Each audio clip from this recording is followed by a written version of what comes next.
जब भी हमारा यूरिक एसिड बढ़ता है तो सबसे पहले हम अपनी डाइट में से प्रोटीन्स को अलग कर देते हैं। यूरिक एसिड है क्या, ये बढ़ता क्यों है और क्या क्या डाइट में और अपनी लाइफस्टाइल में हम चेंजेस कर सकते हैं जिससे हमारा यूरिक एसिड जो है वो नॉर्मल रेंज में रहे। नमस्कार दोस्तों, मैं dietitian Anjum Gupta and I am working as a holistic healer और आज हम बात करेंगे यूरिक एसिड की।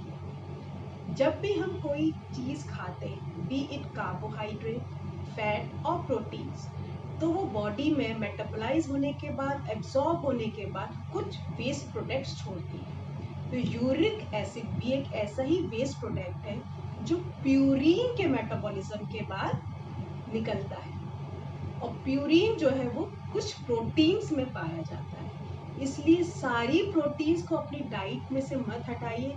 सिर्फ वो प्रोटीन जिसमें प्यूरिन ज़्यादा है उसको अपनी डाइट में कम लेना शुरू कर दीजिए। अब ये प्यूरिन जो है वो बॉडी खुद भी मैन्युफैक्चर करती है, क्योंकि प्यूरिन है building block of RNA and DNA. मतलब ये हमारे जो ब्लूप्रिंट्स है उसको बनाने में ये हेल्प करता है। तो बॉडी खुद मैन्युफैक्चर करती है, जितना उसको यूटिलाइज करना होता है वो रखती है और बाकी को बॉडी से बाहर थ्रो कर देती है। लेकिन जब हमारी डाइट में प्यूरिन रिच फूड बढ़ जाते हैं या हमारी किडनी का फंक्शन थोड़ा कम हो जाता है, तब यूरिक एसिड बॉडी में एक्युमुलेट होने लगता है और ये हमें कुछ सिम्टम्स देता है। सबसे पहले जो सिम्टम्स हम अपनी बॉडी में देखते हैं वो है early morning stiffness of joints. जो भी आपके सॉफ्ट या छोटे जॉइंट्स हैं वहाँ पे आपको एक अकड़न, एक पेन, स्वेलिंग भी हो सकती है या उसके मूवमेंट में आपको स्टिफनेस लगती है। और ज़्यादातर ये फीलिंग अर्ली मॉर्निंग जब आप सो के उठते हैं उस टाइम पर होती है। अगर आपको ऐसा कुछ फील हो रहा है तो अपना यूरिक एसिड आप ज़रूर चेक करवाएं। क्या क्या रीजंस हो सकते हैं आपके यूरिक एसिड बढ़ने के लिए, अब उसके बारे में हम जानते हैं। जैसा मैंने कहा कि प्यूरिन रिच फूड से वो एक रीज़न है यूरिक एसिड के बढ़ने का। अब प्यूरिन रिच फूड कौन कौन से हैं? तो बेसिकली प्यूरिन जो है वो प्रोटीन्स में ही मिलता है। तो प्रोटीन है आपका जितना भी नॉनवेज हो गया, फिश हो गई आपका कुछ मशरूम्स है, स्पिनच है, कॉलीफ्लावर है, ये थोड़ा प्यूरिन रिच होते हैं। अगर हम पीस है, ड्राइड बीन्स है, ड्राई बीन में ऐसे आपके छोले, राजमा हो गई, उड़द की दाल हो गई, लोबिया हो गया, इन सब में प्यूरिन की मात्रा ज़्यादा होती है। तो आप इन सबको अपनी डाइट में से हटा सकते हैं। लेकिन धुली दालें, मूंग धुली है, मसूर धुली है, इन सब दालों को आप अपनी डाइट में आप ले सकते हैं। अंडा आप लोग ले सकते हैं, वो लो प्यूरिन होता है। लो फैट मिल्क ले सकते हैं, कर्ड ले सकते हैं, ये सारी चीज़ें लो प्यूरिन होती है और ये आप अपनी डाइट में एज ए प्रोटीन सोर्स जो है वो आप रख सकते हैं। ओबेसिटी भी एक रीज़न है यूरिक एसिड के बढ़ने का। बेसिकली जब आपका फैट जो है एब्डोमिनल एरिया पे ज़्यादा होता है उस टाइम पे यूरिक एसिड बढ़ने के ज़्यादा चांसेस होते हैं, क्योंकि जो आपका एब्डोमिनल फैट है या लोअर बॉडी फैट जो है वो किडनी पे प्रेशर डालता है और किडनी प्रॉपरली फंक्शन नहीं कर पाती और आपके इस यूरिक एसिड जो आपका वेस्ट प्रोडक्ट है उसको बॉडी से बाहर फ्लश आउट नहीं कर पाती। और कई बार फैट एक्यूमुलेशन बॉडी में यूरिक एसिड के मूवमेंट को हिंडर करता है और बॉडी से वो बाहर निकल नहीं पाता, आपके स्मॉल जॉइंट्स में जाके एक्यूमुलेट हो जाता है। तब आप बहुत ज़्यादा फ्रूट डाइट पर होते हैं, कंटिन्यूसली 15-20 डेज तक आप फ्रूट्स ही खा रहे हैं, तो तब हाई फ्रूट डाइट होती है, उस केस में भी यूरिक एसिड बढ़ जाता है, क्योंकि फ्रूट में जो शुगर पाई जाती है फ्रक्टोज, वो यूरिक एसिड में कन्वर्ट हो जाती है। अगर आपका फ्रूट इंटेक बहुत ज़्यादा हो, 2 to 3 servings of fruits per day आप ले सकते हैं, लेकिन आप कंटिन्यूसली 15 to 20 डेज, कई बार लोग डाइटिंग के दौरान एक महीने तक फ्रूट डाइट पर रहते हैं, तो उस केस में यूरिक एसिड आपका बढ़ सकता है। हाइपरथायराइड केस होता है जिसमें यूरिक एसिड बढ़ सकता है, जिसमें बॉडी का ऑलरेडी इंटरनल ऑर्गन्स का जो प्रोसेस है वो स्लो डाउन हो जाता है, आपका मेटाबॉलिज्म स्लो डाउन हो जाता है और एक ये रीज़न होता है आपका यूरिक एसिड बढ़ने का।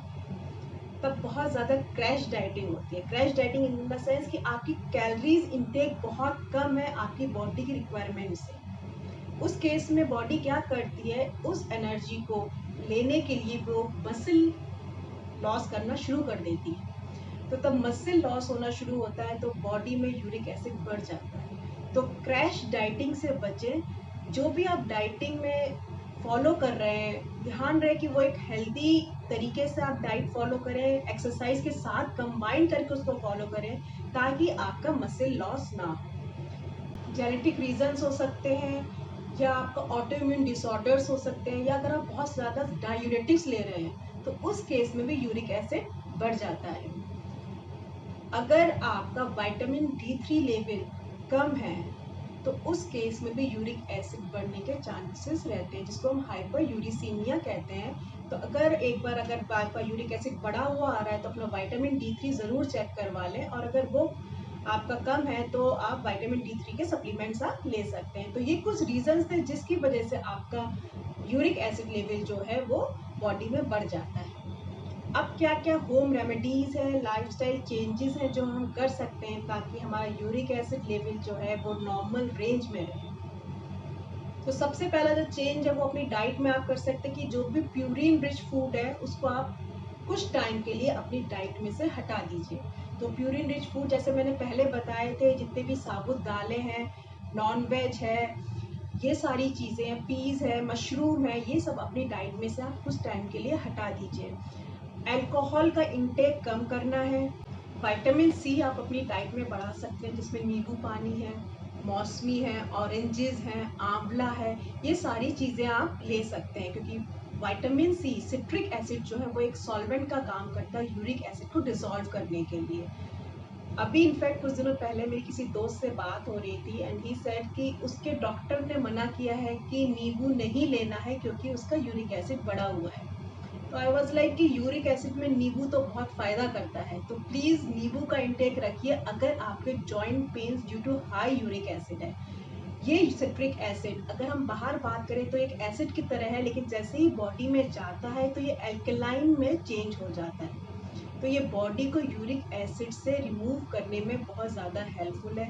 तो अपनी डाइट में आप खट्टे फल जो है वो शामिल कर सकते हैं। एप्पल बहुत अच्छा है यूरिक एसिड को रिड्यूस करने में। एप्पल में होता है मैलिक एसिड जो यूरिक एसिड को न्यूट्रलाइज करता है। तो आप मॉर्निंग में 2 स्टीम करके एप्पल, अगर विद स्किन आप लेते हैं तो बहुत अच्छा है, वो आप मॉर्निंग में ले सकते हैं। एप्पल सिडर विनेगर भी इसमें बहुत ज़्यादा हेल्पफुल है, पर कई लोगों को ये सूट नहीं करता है। अगर आपको सूट करता है तो आप 5 ml Apple cider vinegar in 1 glass of lukewarm water ये आप ले सकते हैं। चेरीज़ बहुत इफ़ेक्टिव पाई गई हैं। Cherries and strawberries uric acid को कम करने के लिए। तो आप चेरीज़ जब भी सीज़न में चेरीज़ आप ले सकते हैं और उनको अपनी डाइट में शामिल कर सकते हैं। अजवाइन और जिंजर, इसका डिकॉक्शन बना के आप ले सकते हैं। हाफ टेबल स्पून ऑफ अजवाइन और 1 इंच जिंजर का टुकड़ा, इसको आप 2 कप पानी में बॉईल करके और उसको रिड्यूस टू हाफ करके दिन में 2 बार गुनगुना करके आप इसको ले सकते हैं। ये भी आपका यूरिक एसिड कम करने में और जॉइंट पेन्स में रिलीफ करने में आपको बहुत हेल्प करता है। लौकी और पेठे का जूस भी यूरिक एसिड को कम करने में हमारी बहुत हेल्प करता है। तो आप लौकी, पेठा और आंवले का जूस तीनों को मिक्स करके भी आप ले सकते हैं। कोरिएंडर बहुत फ़ायदा करता है, तो धनिया की चटनी आप अपनी डाइट में रख सकते हैं, या कोरिएंडर का पानी बना के आप वो पी सकते हैं। तो ये भी आपकी जॉइंट्स के लिए बहुत अच्छा है। तो ये कुछ रेमेडीज़ थी जो आपके जॉइंट्स के लिए बहुत अच्छी थी, आपका यूरिक एसिड को कम करने के लिए बहुत ज़्यादा हेल्पफुल है। तो take care of your joints, stay healthy, bye bye, नमस्कार।